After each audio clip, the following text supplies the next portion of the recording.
Bwana Yesu asifiwe. Haleluya, haleluya, haleluya. Watu wa Matai, hebu mahali popote ulipo nipungie mkono namna hii, na mahali ulipomshangilie Bwana. Haleluya, haleluya, haleluya, haleluya. Leo nikusalimie kwa salamu nyingine tena. Tunamshukuru Bwana kwa neema yake, ameweza kutupa neema siku ya leo. Ni siku yetu ya kwanza ya mkutano huu wa Injili hapa mjini Matai. Bwana Yesu asifiwe. Bwana Yesu asifiwe. Haleluya. Tunamshukuru Bwana kwa neema ya Mungu. Tumekuja mahali hapa kwa ajili ya jambo moja tu, ambayo ni kuhusu habari njema za Kristo Yesu aliye hai. Kwa hiyo sisi tulioko mahali hapa tunayo furaha kubwa sana, kwa sababu ni kama tunakualika uingie mjini Yerusalemu, ambako wale wanaokolewa waga wanashangiliwa na kufanyiwa furaha na sherehe kubwa huko mbinguni. Bwana Yesu asifiwe. Haleluya, haleluya. Kwa ninayo furaha kama vile mimi ambaye ni wakala wa Mungu, nimetumwa kwa ajili ya kuweza kukualika harusini. Bwana Yesu asifiwe sana. Haleluya, haleluya. Basi kwa wewe ambaye uko mahali hapa na hujaweza kutufahamu, nitapenda kufanya ufunguzi mfupi. Nitapenda kufanya ufunguzi mfupi ili uweze kuelewa ni nini ambacho kinaendelea mbele yako. Mungu ametupa kibali na neema ya kuweza kufanya mkutano huu, na tumeweza kujiandaa kwa muda mrefu, na sasa Mungu ametupa kibali cha kufika hapa Matai. Bwana Yesu asifiwe. Amen. Tutakuwa na mkutano wa Injili hapa Matai kuanzia tarehe ya leo tarehe 22 na mpaka pale tarehe 30, ndipo ambapo tutapata kuhitimisha kwa neema ya Mungu. Amen. Bwana Yesu asifiwe. Amen. Na tulioko mbele yako ni majeshi ya Bwana. Bwana Yesu asifiwe. Huduma yetu ni God's Kingdom Business. Amen. Au kwa kifupi ni GKB. Bwana Yesu asifiwe. Amen. Kwa kifupi ni GKB, na kwa Kiswahili fasaha kabisa maana yake ni shughuli za ufalme wa mbinguni. Bwana Yesu asifiwe. Kwa huduma yetu inajihusisha haswa na matwala ya kuhubiri Injili. Kwa hiyo shughuli zetu ni shughuli za ufalme wa mbinguni. Bwana Yesu asifiwe. Kwa sisi kazi yetu kubwa ambayo Mungu ametuagiza inatoka kwenye kitabu cha Mathayo sura 28 na ule mstari wa 19 mpaka ule wa 20. Anasema, basi nendeni mkawafanye mataifa yote kuwa wanafunzi, mkiwabatiza kwa jina la Baba na la Mwana na la Roho Mtakatifu, na kuwafundisha kuyashika yale yote niliyoamuru ninyi, na tazama mimi nipo pamoja nanyi siku zote hata ukamilifu wa dahari. Bwana Yesu asifiwe. Kwa hiyo ndio kazi maalum ambayo Bwana amepata kutupatia kwa siku zote, na hilo ndilo agano tunalotembea nalo siku zote za maisha yetu. Bwana Yesu asifiwe. Haleluya. Kwa hilo ndio agano tunatembea nalo siku zote. Tumetembea katika mikoa yote ya Tanzania na bado tutaendelea kutembea kwa neema ya Kristo. Bwana Yesu asifiwe sana. Haleluya. Lakini pia nataka nikwambie kwamba Mungu ametupa mstari wa mission kwa ajili ya Matai. Mungu alipotutuma hajatuacha hivi hivi. Ametutuma tukiwa na neno ambalo hilo neno kazi yake ni kumtoa mtu kwenye maangamizi. Bwana Yesu asifiwe. Kwa nitakusomea kutoka kitabu cha Mathayo sura ya 4 na ule mstari wa 16. Kitabu cha Mathayo sura ya 4 mstari wa Mathayo sura ya 4 mstari wa 16. Nitakutangulia kusoma kwa neema ya Mungu. Haleluya. Mathayo sura ya 4 mstari wa 16 anasema, watu wale waliokaa katika giza wameona mwanga mkuu, nao waliokaa katika nchi na uvuli wa mauti mwanga umewazukia. Ninarudia tena kusema, watu wale waliokaa katika giza wameona mwanga mkuu, nao waliokaa katika nchi ya uvuli wa mauti mwanga umewazukia. Nataka nikwambie kwamba Bwana azungumzi na mtu mwingine, bali anazungumza na wewe uliokaa mahali hapo. Bwana azungumzi na mwananchi mwingine, anazungumza na mwananchi wa kijiji cha Matai.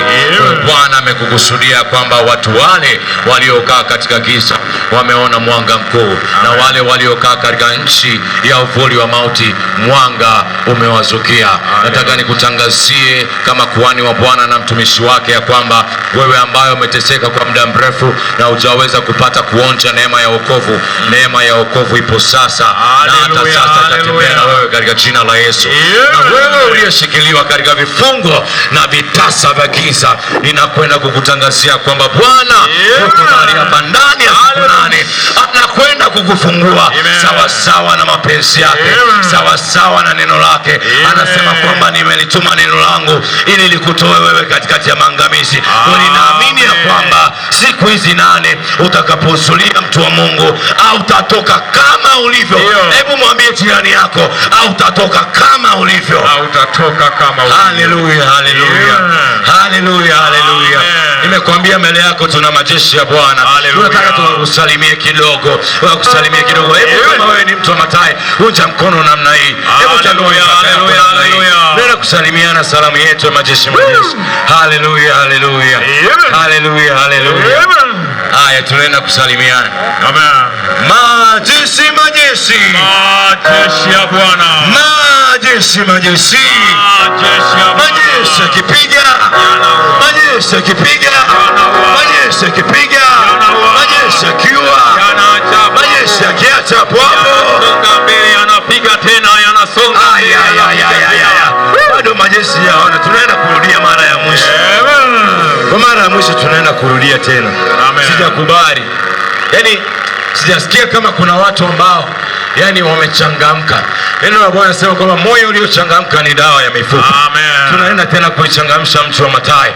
Tunaenda kusema kwamba mtu wa Mathayo unasimamishwa na Bwana ndani ya hizi siku 8, na mara baada ya Bwana kuzisimamisha, Mathayo itasonga mbele katika jina la Yesu. Amen. Majeshi, majeshi. Majeshi ya Bwana. Majeshi, majeshi. Majeshi ya Bwana. Majeshi yakipiga. Majeshi yakipiga. Majeshi yakiua. Yakiacha hapo hapo. Yanasonga mbele, yanapiga. Haleluya, haleluya. Haleluya, haleluya. Bwana Yesu asifiwe. Amen. Basi nitaenda kufuata ratiba nyingine kwa haraka haraka, ili tuweze kwenda kwa haraka na Mungu aweze kutusaidia mahali hapa kwa ajili ya neno la Mungu. Bwana Yesu asifiwe. Amen. Mimi niliyeko mbele yako ninaitwa Patrick Jaffet. Ni kiongozi wa msafara wa watu ambao wote unaowaona mahali hapa. Bwana Yesu asifiwe. Amen. Sisi ni wanafunzi, ni huduma ya wanafunzi ambayo inatoka Chuo Kikuu Mzumbe. Tumesafiri toka Morogoro na tumefika mahali hapa jana. Bwana Yesu asifiwe. Hebu simshangilie Yesu kwa makofi kwa sababu ya hiyo baraka. Lakini pia tunashukuru sana na kwa unyenyekevu mkubwa tunamshukuru sana Mungu kwa kumuinua Pastor Shedrack Kaiser kwa kuwa baba kwetu na kutupokea kwa uzuri. Hebu tumpigie Yesu makofi kwa ajili yake. Ongeza tena mashangwe na vigelegele kwa ajili yake. Bwana Yesu asifiwe. Amen. Haleluya, haleluya. Kwa ninapenda kutambua uwepo wa baba yetu wa baba yetu mchungaji kiongozi ambaye ameweza kutupokea mahali hapa Mathayo. Atakwenda kutambulisha wachungaji wote pamoja na watu wote ambao wameambatana pamoja nasi katika mkutano wa siku ya leo. Bwana Yesu asifiwe. Haleluya. Basi wakati tunamsimamisha baba yetu Pastor Shedrack Kaiser, naomba tumuimbie wimbo. Bwana Yesu asifiwe. Baba huyo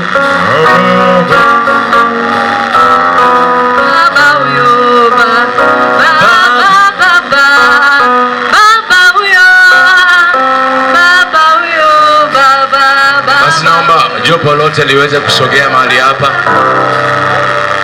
Pale amebobea kwenye masuala ya mali. Kwa kuna vitu ambavyo wataweza kufundisha namna ya kuweza kuvifanya. Moja kati ya vitu ambavyo tutawafundisha ni kutengeneza sabuni za kipande, mafuta ya mgando. Pia tutakufundisha kutengeneza batiki, lakini pia sabuni za maji. Bwana Yesu asifiwe. Haleluya. Hayo ni mambo ambayo mbali na neno la Mungu ni moja kati ya mambo ambayo utanufaika nayo. Lakini pia jambo la mwisho ninataka niwatangazia kwamba wale wote ambao wana vikorokoro, Bwana Yesu asifiwe, wanatumia vitu ambavyo si halali, wana vitu ambavyo ni haramu, na watangazia katika jina la Yesu kwamba hivyo vikorokoro tunavitaka, na usipovileta sisi tutavichukua kwa nguvu. Haleluya, haleluya. Kwa habari za Karumanzila tunakuja kuziteka. Bwana Yesu asifiwe. Haleluya. Basi pasina kupoteza muda ninamkaribisha baba yetu mchungaji kiongozi Pastor Shedrack Kaisa. Karibu sana baba. Bwana Yesu asifiwe. Bwana Yesu asifiwe. Makutano, unaweza ukamshangilia Bwana kwa makofi makubwa. Mshangilie Bwana, mshangilie Bwana, mshangilie Bwana, mshangilie Bwana. Ndio.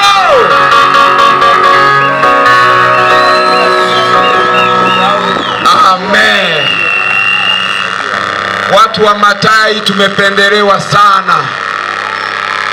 Mungu ametupendelea sana, ametuletea vijana kwa ajili ya kutuletea habari njema.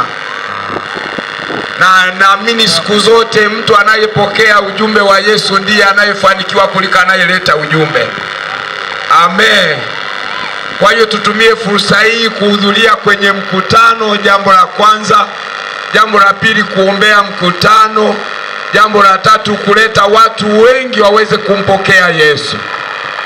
Kwa hiyo sisi wote tuliokuja, kila mmoja tunatamani kesha ataleta watu zaidi ya watatu. Amen. Muda wetu umeenda, nisitumie muda mrefu. Majina yangu naitwa mchungaji Shedrack Faustin Kaisa. Mimi ni mchungaji kiongozi wa kanisa la TAG Matai hapa Machinjioni. Mungu awabariki sana makutano ya Mungu. Na Mungu awabariki sana wanangu waliotoka Morogoro. Mungu awabariki sana. Na Mungu atawalipa kwa wakati unaofaa na usiofaa. Amen. Ni wewe Bwana, ni wewe Bwana.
Mungu ametupa neema ya kusikia neno lake. Nikualike wewe ambaye bado uko nyumbani, wewe ambaye uko katika viwanja hivi, nikualike mahali hapa uweze kusikia kile ambacho Mungu amekuandalia. Wewe kusikia kile ambacho Mungu amekuandalia siku ya leo. Neema ya kuja Imatai siku ya leo isikupite. Karibu uzuie mkutano huu. Kuna neema ambayo Mungu anakwenda kuachilia kwa ajili yako katika jina la Yesu Kristo wa Nazareti aliye hai. Bwana Yesu asifiwe. Makutano, haleluya. Haleluya, haleluya. Ni wasaa mzuri ambao nakwenda kusikia neno la Mungu. Kabla ya mtumishi hajasimama, nitasoma neno ambalo tutakwenda kupokea kwa siku ya leo. Lakini kabla sijasoma neno la siku ya leo, nataka kusoma mstari wetu wa misheni ambao tunakuja nao hapa Mathayo. Bwana Yesu asifiwe. Mstari wetu wa misheni unatoka katika ile Mathayo sura ya 4 mstari wa 16. Neno ya Mungu mahala pale yameandikwa, yanasema, watu wale waliokaa katika kisa wameona mwanga mkuu, nao waliokaa katika nchi na uvuli wa mauti mwanga umewasukia. Nitarudia kwa utukufu wa Bwana. Watu wale waliokaa katika kisa wameona mwanga mkuu, nao waliokaa katika nchi na uvuli wa mauti mwanga umewasukia. Lakini pia nitasoma neno ambalo mtumishi anakwenda kusimama siku ya leo, atakwenda kutuhudumia na kutuhubiria na kutufundisha kadri ambavyo Roho wa Mungu atamuongoza. Nayo inatoka katika kitabu cha Yohana ile sura ya 3 mstari wa 16. Neno la Mungu linasema, kwa maana jinsi hii Mungu aliupenda ulimwengu hata akamtoa mwanawe pekee, ili kila mtu amwaminie asipotee, bali awe na uzima wa milele. Nitarudia tena. Kwa maana jinsi hii Mungu aliupenda ulimwengu hata akamtoa mwanawe pekee, ili kila mtu amwaminie asipotee, bali awe na uzima wa milele. Haleluya, haleluya, haleluya, haleluya. Majeshi, majeshi, majeshi, majeshi.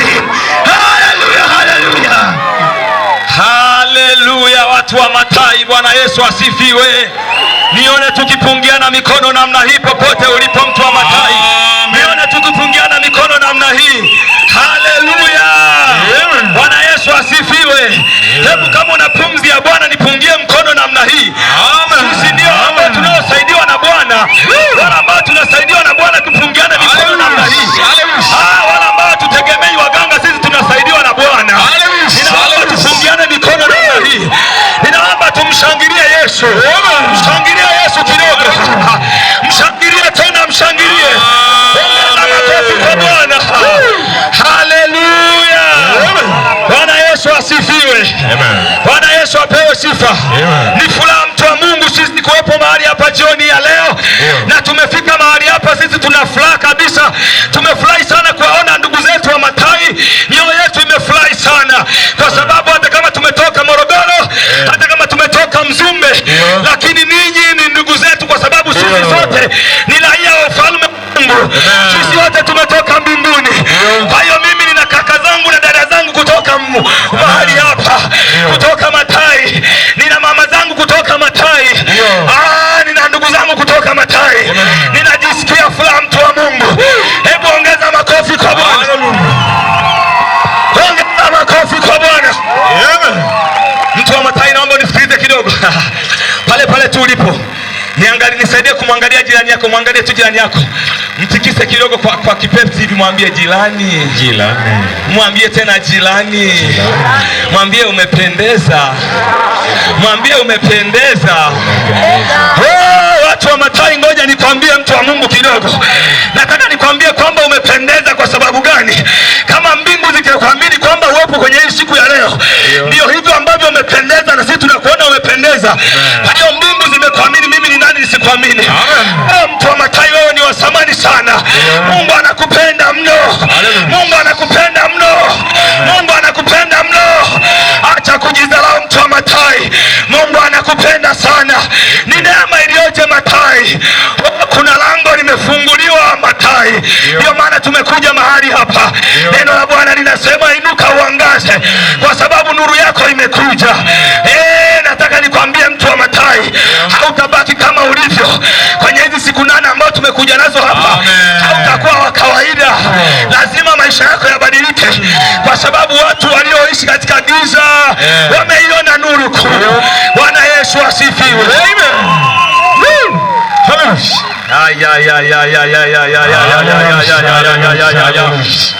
Watu wa Matai, naomba unisikilize kidogo. Mimi watu wa Matai, shida mmelala. Mimi nasikia kama nahubiri mwenyewe. Nisogee hapa. Hapana baba, tunasikia. Watu wa Matai, nimependeza sijapendeza?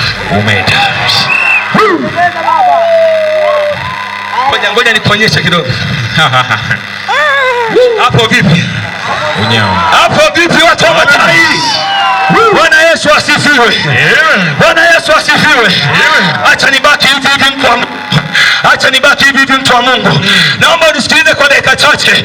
Sisi ni majeshi ya Bwana kama tulivyojitambulisha mwanzo. Tumetoka Mzumbe, tumetoka Morogoro. Tumekuja mahali hapa kuleta Injili. Tumekuja mikoa zaidi ya 4. Tungekuwa na uwezo tungekaa Dodoma.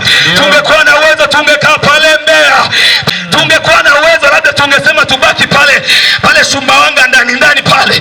Lakini kwa sababu Mungu ana kusudi na Matai, akasema hamtabaki hapa. Lazima mfike Matai. Lazima mfike Matai. Watu wa Matai mmetupokea vizuri. Watu wa Matai ni wakarimu. Watu wa Matai ninawapenda. Bwana Yesu asifiwe. Bwana Yesu asifiwe. Naomba unisikilize nikwambie kitu kimoja. Naomba unisikilize nikwambie moja. Tulipokuwa njiani tunakuja huku, tumepita, tumeona vitu vingi vizuri. Tumeona vitu vingi vizuri. Tumepita mikoa mingi, tumepita mambo mengi. Tumeona milima na mabonde. Tumeona vitu ambavyo Mungu ameviumba. Tumeona Bwana, tumeona mito mikubwa na midogo. Tumepita mahali pengine tukaona kuna miamba mbalimbali. Yote ni kwani uumbaji wa Mungu ambao aliumba Mungu tangu mwanzo. Mungu wetu ni Mungu anayependa vitu vizuri. Alafu Mungu wetu ni mzuri. Sio Mungu wa kawaida. Ndio maana nikija kuhubiri ninavaa vizuri. Kweli baba, kweli baba. Amen. Bwana Yesu asifiwe. Bwana Yesu asifiwe. Amen. Bwana Yesu asifiwe. Nina furaha kwa sababu ninaona watu wakubwa mahali hapa. Kwa sababu Yesu ni mkubwa. Wameamua kuweka vyao vyao chini. Wameamua kuweka elimu zao chini. Wameamua kuweka vitu vyao chini. Sio kwamba mtu wa Mungu tumekosa kazi za kufanya. Kazi tunazo nyingi za kufanya. Lakini kwa sababu ya pendo ambalo Mungu ameliweka ndani yetu, akatuambia nendeni Matai mpeleke Injili. Nendeni Matai mpeleke Injili. Nendeni Matai mpeleke nuru. Ninaomba unisikilize mtu wa Mungu, kama wewe kijana mwenzangu uko hapa. Mungu anakupenda. Mungu anakupenda sana. Tena sana zaidi yangu ninavyokupenda.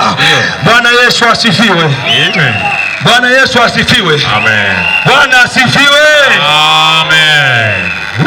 Mwambie jirani yako tena, umependeza. Umependeza jirani. Mwambie jirani, acha wivu. Jirani acha wivu. Mwambie tena jirani, acha wivu. Hata kama wigi lako limegeukia, kumwambie nimependeza. Umependeza. Mwambie nimeumbwa kwa sura na kwa mfano wa Mungu. Nimeumbwa kwa sura na mfano. Kwa hiyo nimependeza jirani, usinichukulie poa. Kwa hiyo nimependeza jirani, usinichukulie poa. Bwana Yesu asifiwe. Bwana Yesu asifiwe. Sisi sote tumeumbwa kwa sura na kwa mfano wa Mungu, mtu wa Mungu. Ninaomba unisikilize, mtumishi wa Mungu ametoka kusoma na somo hapa. Yohana 3:16. Neno la Mungu linasema kwamba kwa maana jinsi hii Mungu aliupenda ulimwengu hata akamtoa mwanae wa pekee, ili kila mwamini asipotee bali awe na uzima wa milele. Ninaomba unisikilize, mtu wa Mungu. Nataka nizungumzie kuhusiana na msalaba pamoja na pendo la Mungu kumwokoa mwanadamu. Ninaomba unisikilize kwa dakika chache. Injili ni tamu, haitakuchosha mtu wa Mungu. Bwana Yesu asifiwe. Bwana Yesu asifiwe. Haleluya, haleluya. Kwa maana jinsi Mungu aliupenda ulimwengu. Ndio. Aliupenda tu ulimwengu. Mungu hakuwa na sababu ya kupenda ulimwengu, ila aliupenda. Ndio. Kwa nini Mungu aliupenda ulimwengu? Aliupenda ulimwengu kwa sababu aliupenda. Akamtoa Yesu Kristo, akamtoa mwanae Yesu Kristo ili aje duniani kukomboa ulimwengu. Kwa sababu tulikuwa tumepotea, tulikuwa tumeangamia. Kutoka kwenye kitabu cha Mwanzo, Adam na Eva walipotea kwenye ile bustani. Mungu alikuwa amewapa masharti, wakakengeuka yale masharti. Mungu akanyamaza, akaacha kuzungumza na wanadamu. Tulipotaka kusema na Mungu, ilikuwa ni lazima twende kwa kuhani au twende kwa mtumishi wa Mungu atuombee, alafu tupeleke ng'ombe au afadhali tupeleke kondoo. Lakini Mungu akasononeka sana ndani yake, akamtuma Yesu Kristo, akaja duniani, akaja kwa ajili yangu, akaja kwa ajili yako, akaja kwa ajili ya ulimwengu mzima. Bwana Yesu asifiwe. Bwana Yesu asifiwe. Haleluya, haleluya. Yesu alikuja kwa ajili ya kila mtu. Ndio. Ndio maana nakwambia Yesu anakupenda. Amen. Alikuja kwa ajili ya kila mtu. Ndio. Hakuja kwa ajili ya dini fulani. Ndio. Hakuja kwa ajili ya watu fulani. Hakuja kwa ajili ya watu wenye hadhi. Alikuja kwa ajili ya watu wote. Kwa sababu gani? Mungu aliupenda ulimwengu. Bwana Yesu asifiwe. Amen. Bwana Yesu asifiwe. Amen. Na kwa sababu hiyo Mungu aliupenda ulimwengu. Kwa hiyo Mungu akamtuma Yesu Kristo. Alipomtuma Yesu Kristo, akaja duniani, kusudi lilikuwa ni moja, ili aukomboe ulimwengu na dhambi zake, ili akomboe wanadamu na dhambi zao, ili akomboe wanadamu watoe kwenye utumwa, ili akomboe wanadamu watoe kwenye mateso. Kwa hiyo mtu wa Mungu, hivi leo tunalinga kwa sababu kuna mwanaume mmoja alikufa msalabani, alikufa msalabani, alikufa msalabani, akafa kwa ajili yangu, akafa kwa ajili yako. Bwana Yesu asifiwe. Bwana Yesu asifiwe. Haleluya, mtu wa Mungu. Amen. Haleluya, mtu wa Mungu. Amen. Naomba tuone taratibu tu, utanielewa. Ndio. Mwambie jirani yako utamuelewa tu, mtumishi. Au usimwogope jirani yako, mwambie utamuelewa tu. Utamuelewa tu, mtumishi. Bwana Yesu asifiwe. Haleluya, haleluya. Bwana Yesu asifiwe. Alipokuja Yesu pale msalabani, historia mpya iliandikwa. Historia mpya iliandikwa ndani ya mji wa Calvary. Nje kidogo kuna kijilima kilikuwa kinaitwa Golgotha. Yesu akainuliwa pale msalabani, akagongelewa misumari, akafa. Na hilo ndio pendo la Mungu kwa wanadamu. Mungu ili ampende mwanadamu, alimtoa Yesu Kristo kwa ajili yake. Kwa hiyo pendo la mwanadamu ni kumtoa Yesu. Pendo la Mungu ni kumtoa Yesu kwa ajili ya wanadamu. Mungu anakupenda, mtu wa Mungu. Hakuna mwanadamu ambaye anakupenda kama Mungu. Unaweza kuwa na mpenzi wako au bebi wako, hawezi kufa kwa ajili yako. Bwana Yesu asifiwe. Bwana Yesu asifiwe. Bwana Yesu asifiwe. Kuna kaka mmoja, mwambie jirani yako, kuna kaka mmoja alienda kwa mdada fulani. Alipoenda kwa yule mdada, akamwambia, mimi nakupenda kwa moyo wote, niko tayari kufa hata kwa ajili yako. Bwana Yesu asifiwe. Haleluya. Amen. Yule mdada bwana alikuja akatushirikisha, tukamwambia kwamba hebu jaribu kununua sumu ya pamba, nenda nayo pale kwa huyo kaka umpelekee hiyo sumu, tumwangalie kama atakunywa, kama kweli anakupenda. Yule mkaka bwana alipofika akasema, hapana, siwezi kunywa. Kwa nini? Hakuna mtu ambaye anaweza kufa kwa ajili yako. Hilo ni pendo la Mungu peke yake. Hilo ni pendo la Mungu peke yake. Mungu anakupenda, mtu wa Mungu. Mungu anakupenda, mtu wa Mungu. Haleluya, haleluya. Bwana Yesu asifiwe. Pendo la Mungu halina masharti. Amen. Ya kwamba mimi ninakupenda na kwa sababu ninakupenda lazima nikupe pesa. Pendo la Mungu haliko hivyo. Ndio. Pendo la Mungu halina masharti kabisa, kama waganga walivyo. Pendo la Mungu halina masharti kama watu walivyo. Kwamba mimi kwa sababu ninakupenda lazima nikuhonge. Mungu hayuko hivyo. Ndio. Mungu hayupo hivyo, mtu wa Mungu. Mungu alivyopenda ulimwengu alitoa. Yeye ndiye alitoa, sio sisi tulitoa. Tena alitupenda tukiwa kwenye dhambi. Alitupenda tukiwa tumelemewa na mizigo ya dhambi. Akasema, nenda Yesu, ukawakomboe watu wangu, ukawatoe kwenye utumwa, ukawatoe kwenye mateso. Yesu akashuka kwenye tumbo la Bikira Mariamu, akazaliwa kama mwanadamu, akateseka kama mwanadamu, akaishi kama mwanadamu. Alipowekwa msalabani, alilia kama wewe unavyosikia uchungu wa maisha, alilia kama unavyosikia uchungu wa mateso ya maisha. Lakini uchungu wako wa mateso ya maisha hawezi ukamfikia Yesu. Yesu alipigwa, mtu wa Mungu. Yesu aligongelewa misumari, mtu wa Mungu, kwa sababu alikuwa anatupenda. Alikuja kulithibitisha pendo la Mungu kwetu. Ninaomba unisikilize, mtu wa Mungu. Mungu alitupenda tukiwa wenye dhambi, ili asije mtu yeyote akakuhukumu wewe ya kwamba wewe ni mtenda dhambi sana. Mungu alitupenda tukiwa wenye dhambi. Kila mtu ni mtenda dhambi, lakini ukimkubali Yesu Kristo na kazi aliyoifanya pale msalabani, unaokolewa. Unaokolewa. Haleluya, haleluya. Bwana Yesu asifiwe. Amen. Bwana Yesu asifiwe. Amen. Bwana Yesu asifiwe. Amen. ninaomba unisikilize.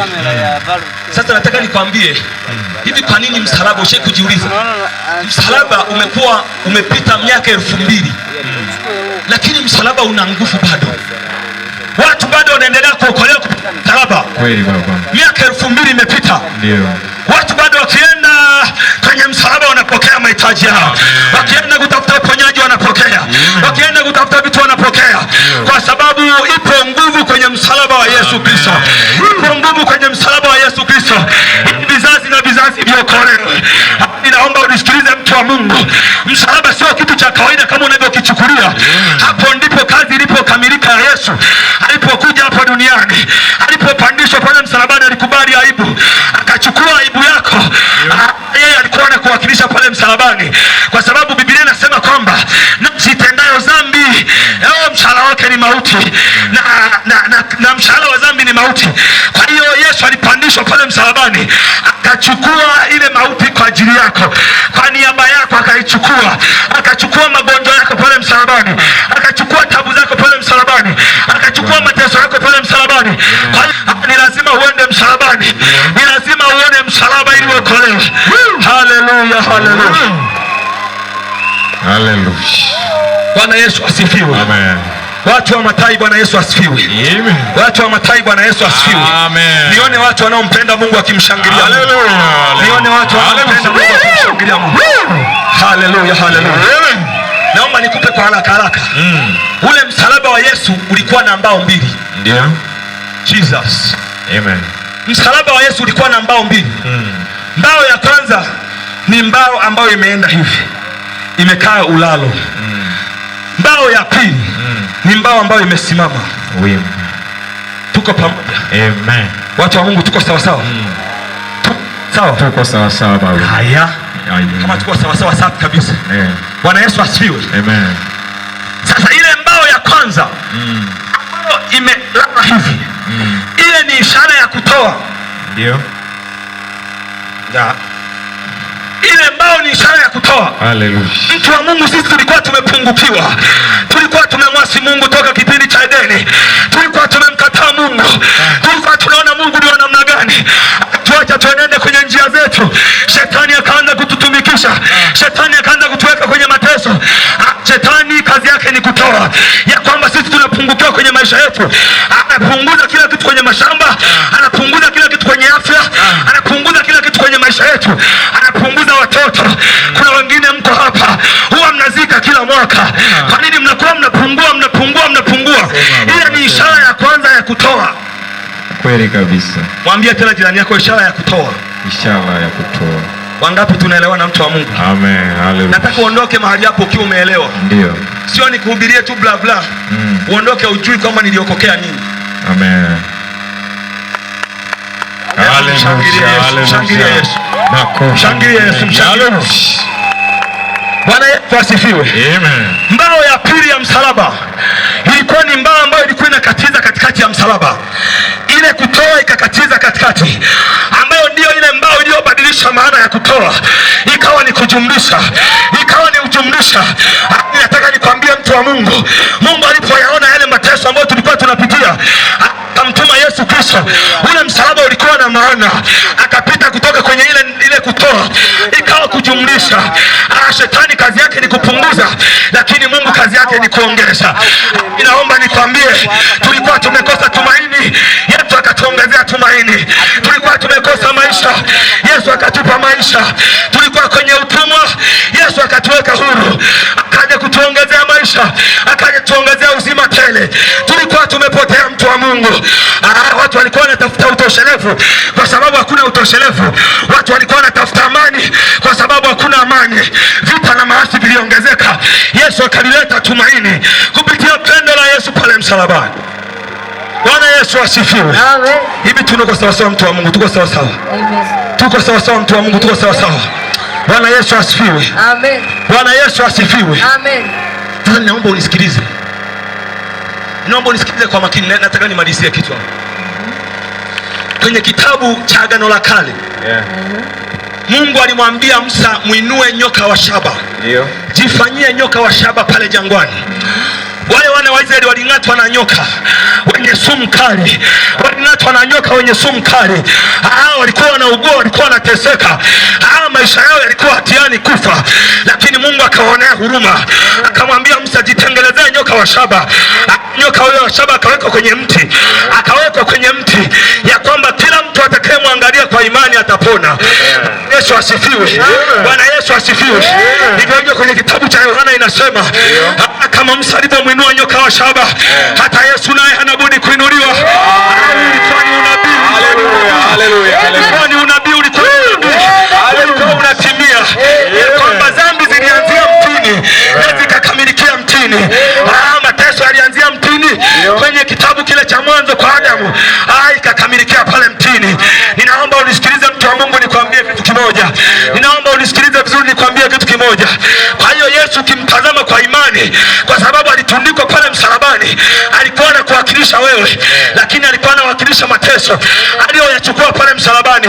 Unapokea uponyaji wako ukimtazama Yesu kwa imani, unapokea muujiza wako ukimtazama Yesu kwa imani pale msalabani. Unapokea. Bwana Yesu asifiwe. Bwana Yesu asifiwe. Glory to God, glory to God. Bwana asifiwe. Unanielewa mtu wa Mungu? Unanielewa mtu wa Mungu? Sijawahi kuona pendo kubwa namna hii. Muda mwingine una utafakari upendo wa Mungu na shindwa kumaliza. Ndio. Kwa sababu msalabani ndipo kazi ilipokamilika. Na ndicho kiini cha Injili. Na ndio kazi inayotupa ujasiri kuihubiri Injili. Isingekuwa msalaba, mimi wachawi wangekuwa wamenigalagaza. Ninaomba unisikilize mtu wa Mungu. Huenda unateseka sana na wachawi, huenda unateseka sana na chuma ulete, huenda unateseka sana na magonjwa, huenda familia yako haijatulia, huenda watoto wako hawafaulu shule, huenda watoto wako wamewekwa kwenye utumwa, Unahitaji kuangalia msalaba kwa imani. Yesu akuokoe. Haleluya, haleluya. Bwana Yesu asifiwe. Amen. Bwana Yesu apewe sifa. Amen. Jesus. Naomba unisikilize tena mtu wa Mungu, nikwambie kitu kimoja. Nisikilize tu vizuri. Mwambie msikize mtumishi. Mwanadamu ameumbwa kwenye mazingira mawili. Mwanadamu yupo kwenye ulimwengu wa kawaida, lakini pia mwanadamu pia yuko kwenye ulimwengu wa roho. Mwanadamu ambaye ameumbwa kwenye ulimwengu wa kawaida akaamua kuishi kwenye ulimwengu wa kawaida, huyu mwanadamu siku zote huwa ni kulalamika. Lakini maisha halisi yapo kwenye ulimwengu wa roho. Ninaomba nikwambie kitu mtumishi wa Mungu. Naomba nisikilize vizuri. Maisha halisi yapo kwenye ulimwengu wa roho. Watu wote wenye nguvu kwenye ulimwengu unaowaona, kama hawaendi kwa waganga, basi wao wanaenda kanisani. Kama hawaendi sehemu fulani, basi wao wanaenda kanisani, kwa sababu mwanadamu aliumbwa kwa sura na kwa mfano wa Mungu. Kwa hiyo mwanadamu aliumbwa kwanza rohoni, halafu akatokea mwilini. Watu wenye nguvu kwenye taifa wameshinda kwenye ulimwengu wa roho, halafu wanakuwa na nguvu kwenye ulimwengu wa kawaida. Kwa hiyo ni lazima kwanza umpokee Yesu, uingie kwenye ulimwengu wa roho, acha kulalamika ya kwamba kila siku mimi wachawi wakitaka kuanza kazi wananianzia kwangu, wanaanzia kwangu kujifunza. Wakitaka kuanza uchawi wanajifunzia kwangu. Wachawi kila siku wananirushia magonjwa. Acha hizo, ishi kwenye ulimwengu wa roho. Amen. Sema baba, sema. Mwambie tena jirani yako, amua kuishi kwenye ulimwengu wa roho. Amua kuishi kwenye ulimwengu wa roho. Amua kuishi kwenye ulimwengu wa roho. Amua kuishi kwenye ulimwengu. Watu wenye matokeo makubwa wameanzia kwenye ulimwengu wa roho. Amen. Pia na mwenzangu unayeniona hapa, mimi Mungu kama isingekuwa neema ya msalaba, sijui ningekuwa wapi leo. Mimi ni neema ya Mungu tu nimesimama hapa ninahubiri Injili. Mungu amenitoa mbali mtu wa Mungu. Kwa nini nikufiche? Mungu amenitoa baa mtu wa Mungu. Mimi nilikuwa ninauza baa. Nimekaa kuuza baa kwa muda mrefu. Mtu wa Mungu, nimepata hasara kubwa. Nikaamua tena kuingia kwenye kikundi cha ngoma. Nimelima ngoma mimi. Kwa waganga nimeenda, nimechanjwa chale. Mtu ukinivulisha shati hapa. Mtu wa Mungu, ninapokuambia pendo la Yesu kwenye msalaba pale inamaanisha.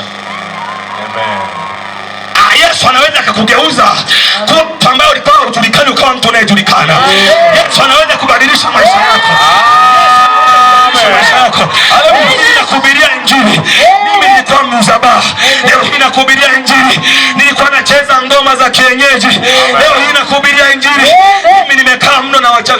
umeshaanza na kujifunza. Na kushangaa wewe kabisa eti uko mtoto mzuri kabisa hivi. Ninapoambia pendo la msalaba ninamaanisha. Lakini sikuamua tu kutoka huko. Nilikutana na msalaba mbele yangu. Watu wakanihubiria injili kama ninavyokuhubiria injili. Nikaona kweli njia niliyokuwepo sio nzuri na sio salama, kwa sababu nilikuwa nimeanza kudhoofika. Mwili wangu ulikuwa umeanza kudhoofika. Nilikuwa ninachanjwa chale. Maana ninaambiwa jitenge na wenzako, kale peke yako. Mtu wa Mungu, ninaomba unisikilize. Mimi nimepitia maisha magumu. Ninapokuambia hivi, Yesu ameniokoa. Yesu ni Bwana. Amen. Anaweza akakuokoa na wewe pia. Amen. Anaweza akakugeuza kutoka kuitwa mtu wa ovyo ukawa mtu mwenye heshima. Yesu anaweza akakufanya kuwa chochote wakati wowote. Ukiwa na Yesu na ujasiri, ukiwa na Yesu na tumaini, ukiwa na Yesu na maisha. Neno la Mungu linasema kwamba shetani alikuja kuua na kuharibu, bali mimi nalikuja ili muwe na uzima, kisha muwe nao tele. Yesu aliweka uzima, lakini ule uzima hautupati hivi hivi. Ni lazima tutazame pendo la Yesu pale msalabani ili tuokolewe. Haleluya. Sasa naomba nikwambie kitu cha mwisho. Naomba nikwambie kitu cha mwisho, na mambo mengi sana na muda wetu umeenda. Nataka tuombee wagonjwa. Yesu anaenda kuponya watu kwa namna ya ajabu sana. Amen. Sio kwa mara ya kwanza kuona, sio kwa mara ya pili kuona, wala mara ya tatu. Amen. Viwete wanaenda kuinuka kama wapo hapa. Vipofu wanaenda kuona kama wapo hapa. Viziwi wanaenda kusikia kama wapo hapa. Watu mbalimbali wenye matatizo wanaenda kufunguliwa kama wapo hapa. Bwana Yesu asifiwe. Bwana Yesu asifiwe. Bwana Yesu asifiwe. Haleluya, mtu wa Mungu. Amen. Haleluya, mtu wa Mungu. Wengine wanasema kwamba eti kuokoka ni ushamba. Wapo vijana wenzangu mpo hapa mnaniangalia. Mnasema kwamba nikaokoka napoteza tu muda, ndio kuokoka ni ushamba. Kuokoka ni mambo ya wazee. Eti kuokoka ni mambo ya wazee, mambo yamepitwa na wakati. Nimesikia injili mara nyingi sana huwa ninaipita. Ninaomba nikupe kitu hiki. Kulikuwepo na wizi wawili pale msalabani ambao walikuwa wamesulubiwa na Yesu. Msalaba ulisimama mbele yao, lakini mmoja alikubali msalaba, mwingine aliamua kutukana msalaba. Mwingine akamtukana Yesu, mwingine akasema Yesu tuokoe, Yesu tuokoe, Yesu tuokoe, Yesu tuokoe. Yesu akasema leo hii utakuwa pamoja nami peponi. Naomba nikwambie kitu kimoja, mtu wa Mungu. Yule mwizi aliponea chupuchupu, aliponea chupuchupu, aliponea chupuchupu. Ingekuwa na uwezekano kwamba angekufa na yeye angeenda jehanamu kwa sababu ni mwizi. Bwana Yesu asifiwe. Amen. Bwana Yesu asifiwe. Amen. Haleluya. Leo hii msalaba uko mbele yako. Ni wewe kuchagua. Biblia inasema hivi, chagua kati ya uzima na mauti. Njia ziko mbili. Wengine wanasema kwa sababu mimi ninasali, kwa hiyo mimi nimeokoka.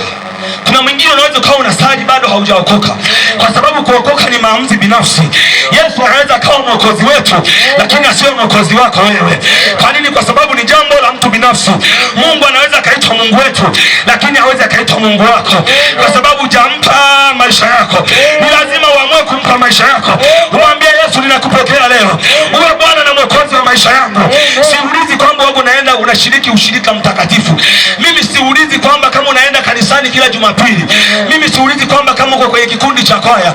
Ninataka nikuulize, umempa Yesu maisha yako? Ndio. Muulize jirani, umempa Yesu maisha yako? Umempa Yesu maisha yako?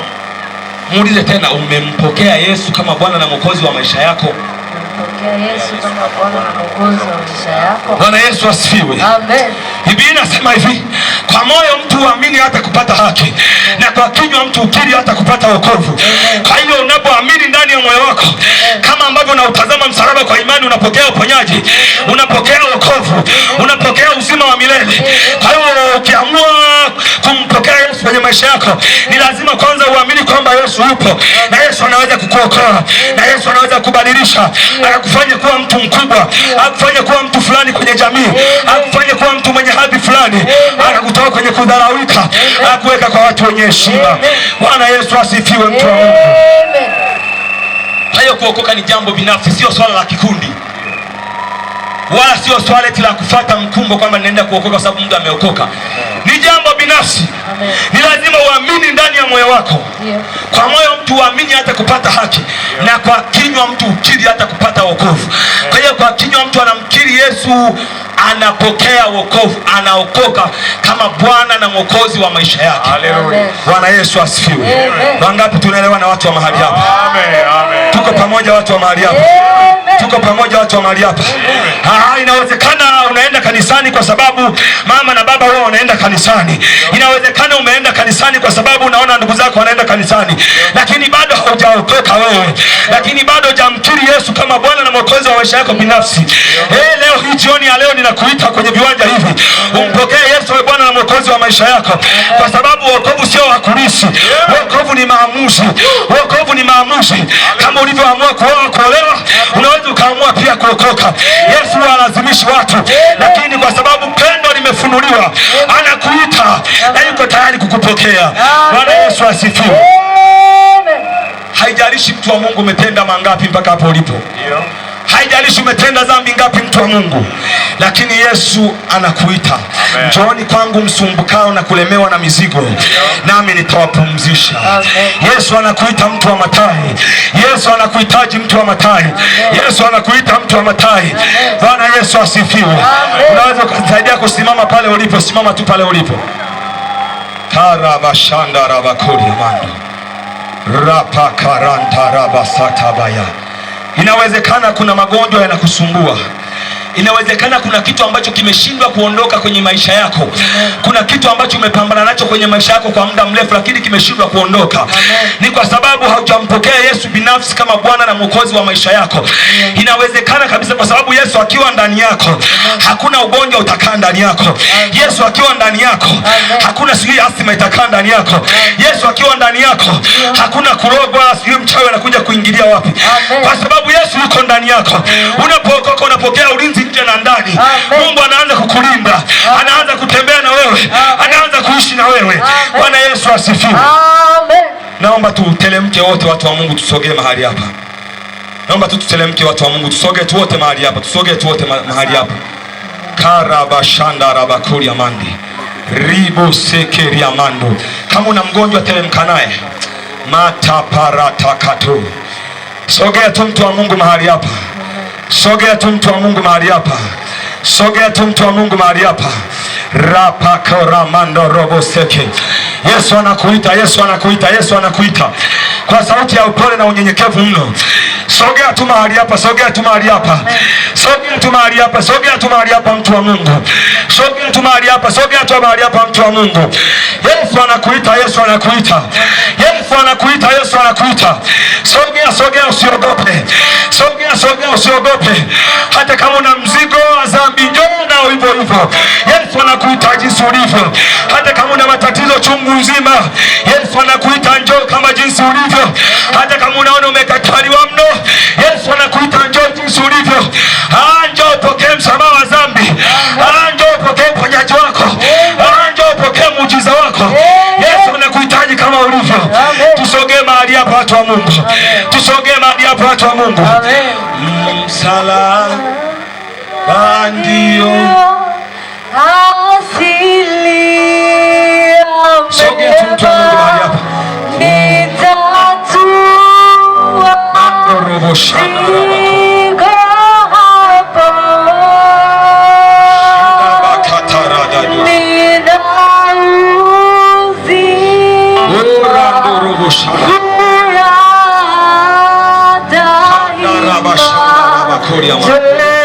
Sogea usibaki mtu wa Mungu. Yesu anakuita njoo kama ulivyo. Njoo tu kama ulivyo, usiogope njoo.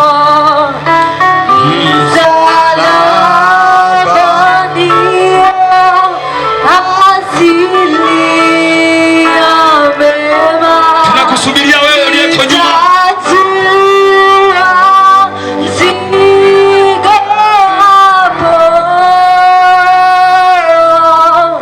Nina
Jesus.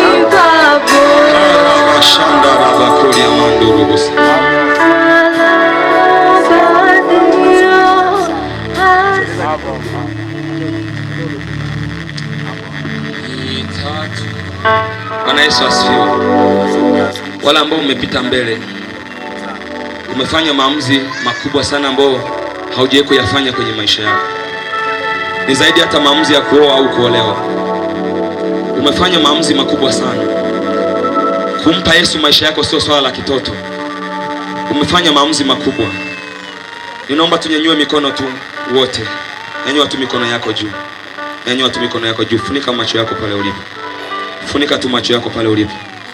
Rakapakaratapaku. Inua tu mikono yako pale ulipo. Inua tu mikono yako pale. Nifuatilishe sala hii. Nifuatilishe sala hii. Wote nifuatilishe sala hii. Kwa wale ambao wanaokoka kwa mara ya kwanza, watakuwa wanampa Yesu maisha yao tukiwa tunawapa nguvu. Kila ambacho tunakisema na wenyewe watakuwa wanakitamka. Sema kwa sauti ambayo unahisi Mungu anakusikia. Sema, Bwana Yesu. Bwana Yesu. Ninakuja mbele zako. Ninakuja mbele zako. Jioni hii ya leo. Ninaomba rehema. Ninaomba rehema kwa ajili ya dhambi zangu zote nilizokukosea. Nisamehe dhambi zangu. Nisafishe kwa damu yako. Kwa damu yako. Yesu. Yesu. Yesu. Ninamkataa shetani na mambo yake yote. Ninampokea Yesu ndani yangu. Karibu sasa Yesu ndani yangu. Uwe Bwana na Mwokozi wa maisha yangu. Kwa jina la Yesu. Kwa jina la Yesu. Kwa jina la Yesu. Roho Mtakatifu, karibu ndani yangu. Karibu ndani yangu. Karibu ndani yangu. Kwa jina la Yesu. Asante Yesu kwa kuniokoa. Kwa kuniokoa. Kwa jina la Yesu. Shangilia Yesu pale ulipo. Ongeza makofi kwa Bwana. Kwa jeshi ya Bwana tupite haraka haraka, tuweke response card, tuandike hao watu chap chap. Tupite haraka haraka majeshi ya Bwana tuandike. Tunataka tuanze kuomba kwa ajili ya wagonjwa na watu waliofungwa mahali hapa. Kama una mgonjwa au kuna kitu ulikuwa hauwezi kufanya, ulikuwa unaumwa haujiwezi. Biblia haijui kuna kitu kinaitwa magonjwa ya uzeeni, haijui. Haijui. Mungu anaenda kuponya kwa namna ya tofauti sana. Rakarapakura. Tuandike majina haraka haraka. Tunachukua majina yenu kwa ajili ya kuendelea kuwaombea, lakini na kuwaelekeza kanisa ambalo mtakuwa mnaenda kusali.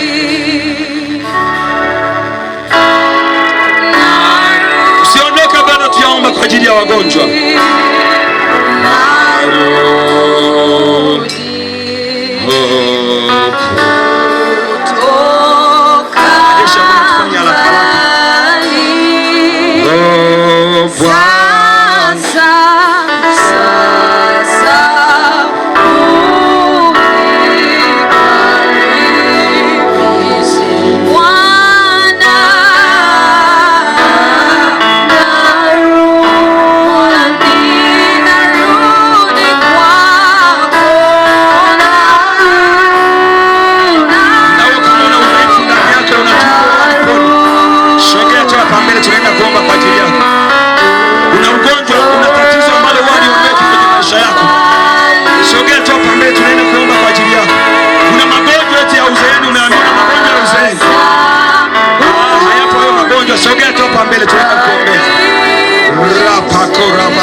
Tumalize majeshi ya Bwana tuandike.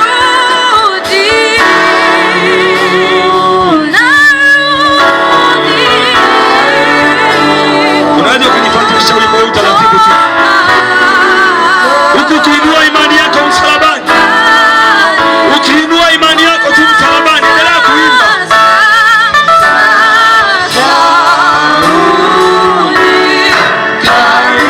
Karibishe naomba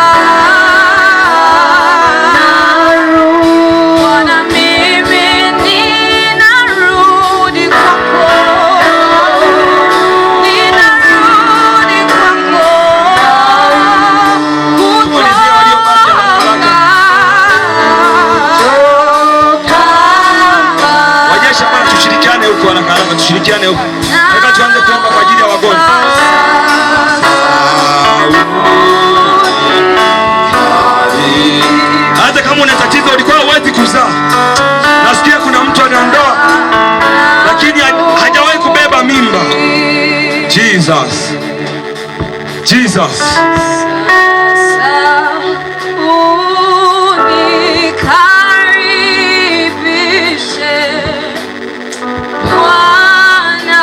Tumalizie kuandika majina yao.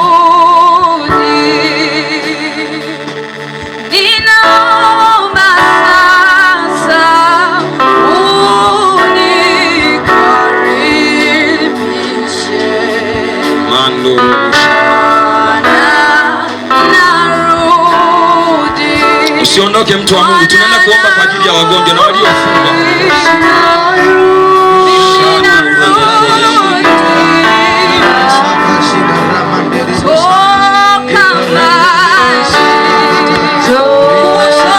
Naomba sasa tusogee kama hapa. Tusogee wote, tusogee tu hivi, tusogee kama tumekaa mbali. Tunaenda kuomba kwa ajili ya wagonjwa. Rakarabashanda rabako. Unaweza kufunika tu macho yako pale ulipo. Funika tu macho yako pale ulipo. Funika tu macho yako pale ulipo. Funika tu macho yako pale ulipo hapo. Shika mahali ambapo unaumwa. Ambapo unaumwa kama ni tumbo, shika tumbo lako. Kama umekuja unaumwa sasa hivi unaondoka umepona. Shika mahali ambapo panauma. Shika mahali ambapo panauma. Shika mahali ambapo panauma. Kama unaumwa kichwa, una tatizo la kuumwa miguu, hauwezi kutembea vizuri, Yesu anaenda kukuponya. Yesu anaenda kukuponya. Yesu anaenda kukuponya. Funika tu macho yako pale ulipo. Unaweza kuweka mikono yako juu. Kama unaona kichwa, shika mkono mmoja nyanyua juu. Shika mahali ambapo unaumwa. Shika mahali ambapo unaumwa. Kama kuna kiwete yuko hapa atatembea. Funika tu macho yako pale ulipo. Katika jina la Yesu Kristo wa Nazareti. Neno lako Mungu linasema tutaweka mikono juu ya wagonjwa na watapata afya. Katika jina la Yesu Kristo wa Nazareti. Katika jina la Yesu Kristo wa Nazareti. Katika jina la Yesu Kristo wa Nazareti. Katika jina la Yesu Kristo wa Nazareti. Kama ni kiziwi yuko mahali hapa. Kwa jina la Yesu. Kwa jina la Yesu. Kwa jina la Yesu. Kwa jina la Yesu. Kwa jina la Yesu. Funguka. Kwa jina la Yesu Kristo. Kama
Shatarapakoria, Retapakatarabakoria, Yanamandarapakulama, Rikapapandarikabakoria.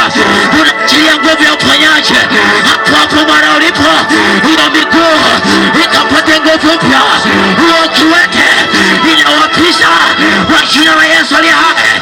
Hakutoweka, hadi macho kuwasha macho, macho kuwasha, macho kuwasha, ugonjwa na utosha, ugonjwa na utosha, kichwa kuuma, tosha, tosha, tosha, damu ya msalaba, ikatembee, hiyo damu ya msalaba, Mosha, pigwa kwa damu ya msalaba, pigwa kwa damu ya msalaba, pigwa kwa damu ya msalaba, pigwa kwa damu ya msalaba, pigwa kwa damu ya msalaba. Haya, ugonjwa wote ukayeyuke, ugonjwa wote ukayeyuke. Hiyo kasha naisemesha kwa jina la Yesu, kwa jina la Yesu. Hiyo kasha naisemesha kwa jina la Yesu. Hiyo mifupa naisemesha kwa jina la Yesu, naisemesha kwa jina la Yesu. Sasa ponyeka,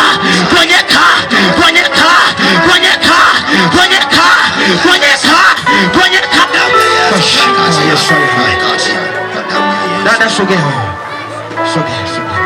wewe mwenye nyeupe, sogea mbele, sogea.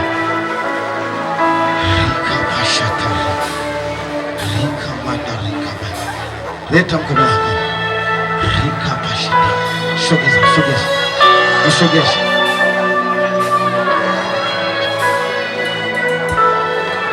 Hiyo nguvu inayokuzuia usione mbele yako, hiyo nguvu inayokuzuia ndani ya moyo wako usione mbele yako, ninayapiza kwa jina la Yesu aliye hai, ninayapiza kwa jina la Yesu aliye hai, ninayapiza kwa jina la Yesu aliye hai. Hiyo nguvu iliyokuzuia, hiyo nguvu ya uchungu ndani ya moyo wako, unapoanza una uchungu ndani ya moyo wako, pisa hiyo roho ya uchungu ndani yako, toka.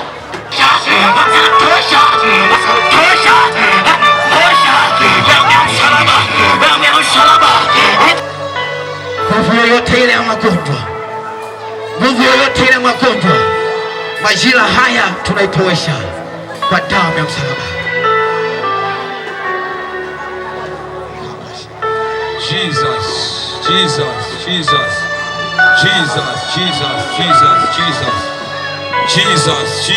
Jesus. Ratakorapakaya. Kwa jina la Yesu Kristo wa Nazareti. Kwa jina la Yesu Kristo wa Nazareti. Hebu nisaidie kusema amen. Sema amen. Amen. Sema tena amen. Ongeza makofi mengine mengi kwa Yesu. Ongeza tena makofi mengine kwa Yesu. Ongeza tena makofi mengine kwa Yesu. Hebu kama huwezi kutembea vizuri, anza kutembea. Kama ulikuwa huwezi kuinama mgongo na ume, anza kuinama. Ulikuwa unasikia kichwa kinauma, hebu jaribu kutikisa kichwa chako. Jaribu mwili wako, jaribu mwili wako, jaribu mwili wako. Jaribu mwili wako, jaribu mwili wako, jaribu mwili wako. Jaribu mwili wako, jaribu mwili wako, jaribu mwili wako. Hebu kama unasikia kuna mabadiliko kwenye mwili wako, nipungie mkono. Nipungie mkono kama unasikia kabisa ulikuwa na tatizo lakini unasikia umeponywa. Nipungie mikono namna hii. Nipungie tu mikono namna hii. Hebu kama ulikuwa na tatizo ambalo ulikuwa unalisikia ndani yako, naomba usogee tu hapa. Sogea tu hapa mbele, usiogope, sogea tu hapa mbele. Hebu tupungiane mikono namna hii. Kama ulikuwa na tatizo na Yesu amekufungua, amekuponya, sogea tu mahali hapa. Sogea, usiogope, sogea. Wala ambao tumenyosha mkono, sogea mahali hapa. Rapakoramando robosha.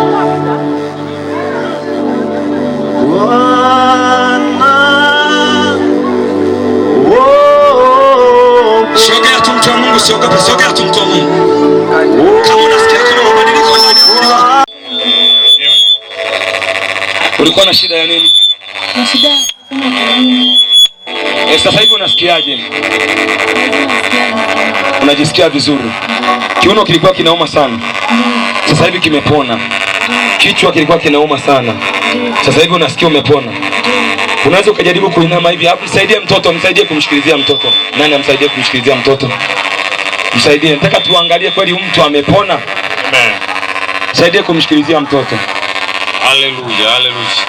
Msaidie kumshikilizia mtoto. Ulikuwa unaumwa sana kiuno na kichwa. Unaweza ukajaribu kuinama ukainuka. Wow. Ongeza makofi mengine kwa Bwana. Amen. Ongeza tena makofi kwa Bwana. Haleluya. Amen. Kukimbia ulikuwa unaweza? Ulikuwa hauwezi kukimbia. Lakini sasa hivi unaposikia mwili wako unaweza kukimbia, si ndio hivyo? Hebu tujaribu kukimbia pamoja. Haleluya. Makofi kwa Yesu. Ongeza makofi mengi kwa Bwana. Ongeza makofi mengi kwa Bwana. Ongeza tena makofi. Sasa hivi unaendelea vizuri. Uko vizuri kabisa. Hebu jaribu kufanya hivi. Hivi. Wow. Bwana Yesu asifiwe. Pigia Yesu makofi mengine mengi. Pigia Yesu makofi mengine mengi. Unaweza kujaribu namna hii, unaweza kujaribu namna hii. Unaweza kujaribu namna hii. Kukimbia unaweza. Tutroti mazoezi kidogo unaweza. Tunaweza kukimbia pamoja. Let's go. Ongeza makofi mengi kwa Bwana. Ongeza makofi mengi kwa Bwana. Haleluya. Kichwa na pua. Ilikuwa inafanya nini? Ilikuwa inatoa damu. Umefika kwenye mkutano hapo, pua inatoa damu.